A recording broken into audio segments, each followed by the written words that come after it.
I promised you the President of the United States, and he's here. Let's play hardball.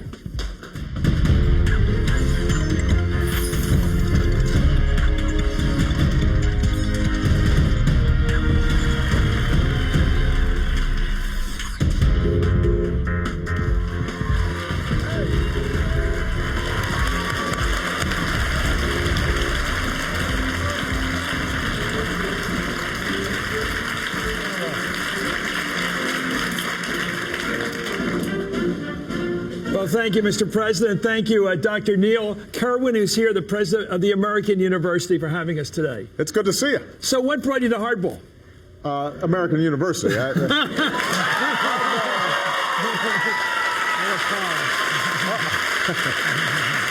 was just an excuse to hang out with these fine young people. You know, I've had just wonderful experiences here.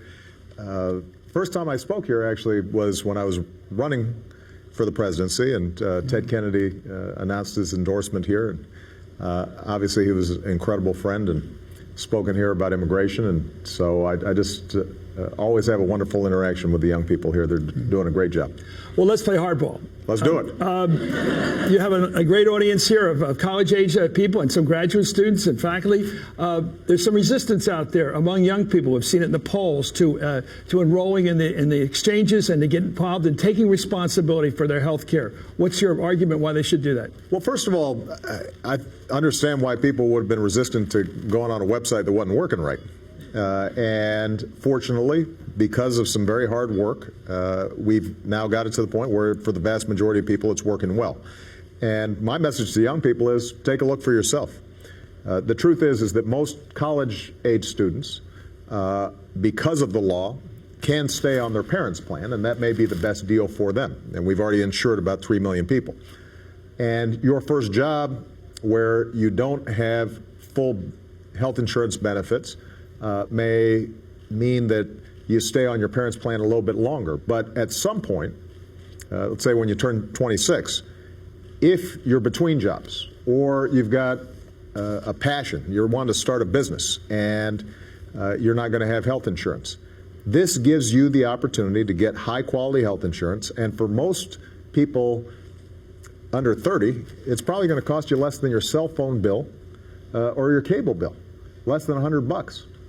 And you know, there was a time when I looked healthy like these folks and thought I was never going to get sick. But what you discover is that some tough stuff happens. You have a run of bad luck. You suddenly need hospitalization. You have an accident. You get an illness.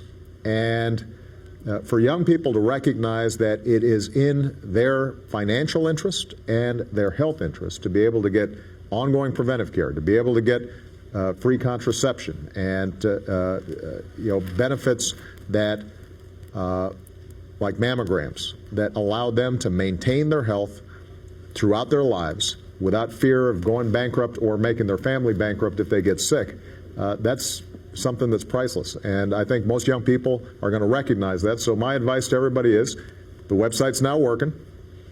Go to healthcare.gov, take a look for yourself in your state what's available to you. There is no reason why you should not have health insurance. And by the way, if you don't get health insurance and then you get in an accident, the rest of us end up paying for it, because the hospitals, they end up essentially charging folks with insurance an average about $1,000 per family in hidden subsidies for the people who don't have health insurance. That's part of what we're trying to eliminate.